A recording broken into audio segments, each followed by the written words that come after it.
থেকেই একটা কথা শুনে আসছি, ৭১-এর চেতনা, ৭১-এর চেতনা।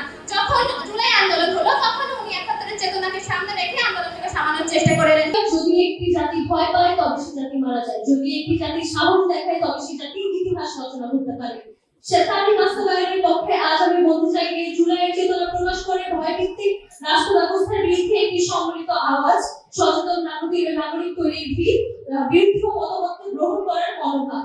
আমরা যদি এই চেতনার পথ না ধরি তবে উন্নতি হবে কংক্রিটে, কিন্তু মানুষের মেরুদণ্ড থাকবে বাঁকা।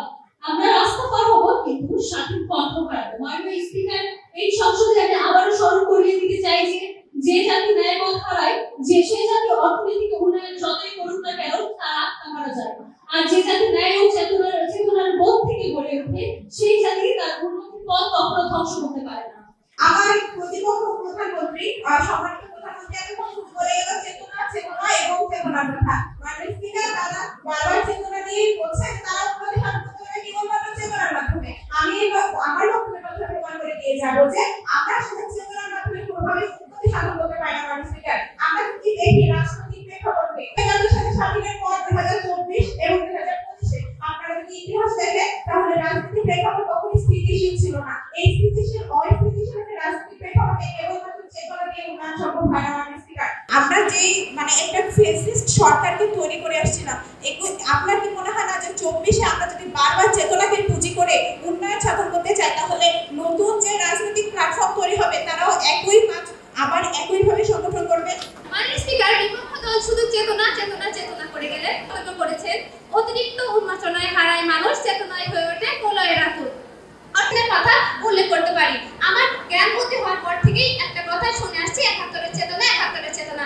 যখন জুলাই আন্দোলন হলো তখন উনি ৭১-এর চেতনাকে সামনে রেখে আন্দোলনকে সামানোর চেষ্টা করেন, থামানোর চেষ্টা করেছিলেন, কিন্তু তার পরিণতি কি হলো সেটা আমরা দেখতেই পাচ্ছি।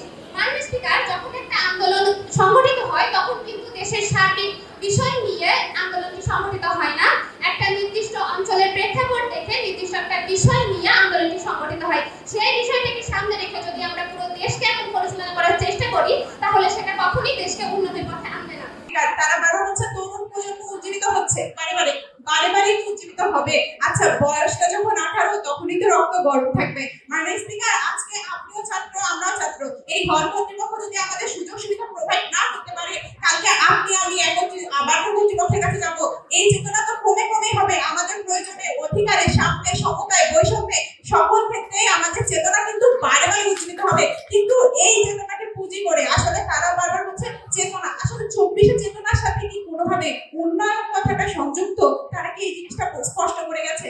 উন্নয়ন প্রয়োজন কিসের জন্য? মাননীয় স্পিকার, আমাদের আসলে আমরা আসছি সমঝোতায়, আমরা আসছি যে আমাদের বর্তমান রাজনৈতিক প্রেক্ষাপটে আমরা আসলে বাংলাদেশকে চেতনা দিয়ে উন্নয়ন করতে পারবো কিনা। উত্তর হচ্ছে না, আমাদের দরকার টেকসই উন্নয়ন। তার বারবার হচ্ছে যে আমরা নাকি আমরা চাচ্ছিলাম যে গত 1 বছরে আসলে এই জুলাই চেতনা দিয়ে পরিবর্তন হয়নি, সেটা নাকি আজকে গোলাপ ফুল গোলাপ গাছ রেখে কালকে ফুল পাওয়ার মতো। মাননীয় স্পিকার, এটাই তো কথা। চেতনা দিয়ে কি আদৌ কোনোভাবে স্বয়ংসম্পূর্ণভাবে একটা জিনিস একটা রাষ্ট্র গঠিত হতে পারে? হয় না। আমাদের উচিত যে একটা চেতনা 69-এ যেটা অভ্যুত্থান হয়েছিল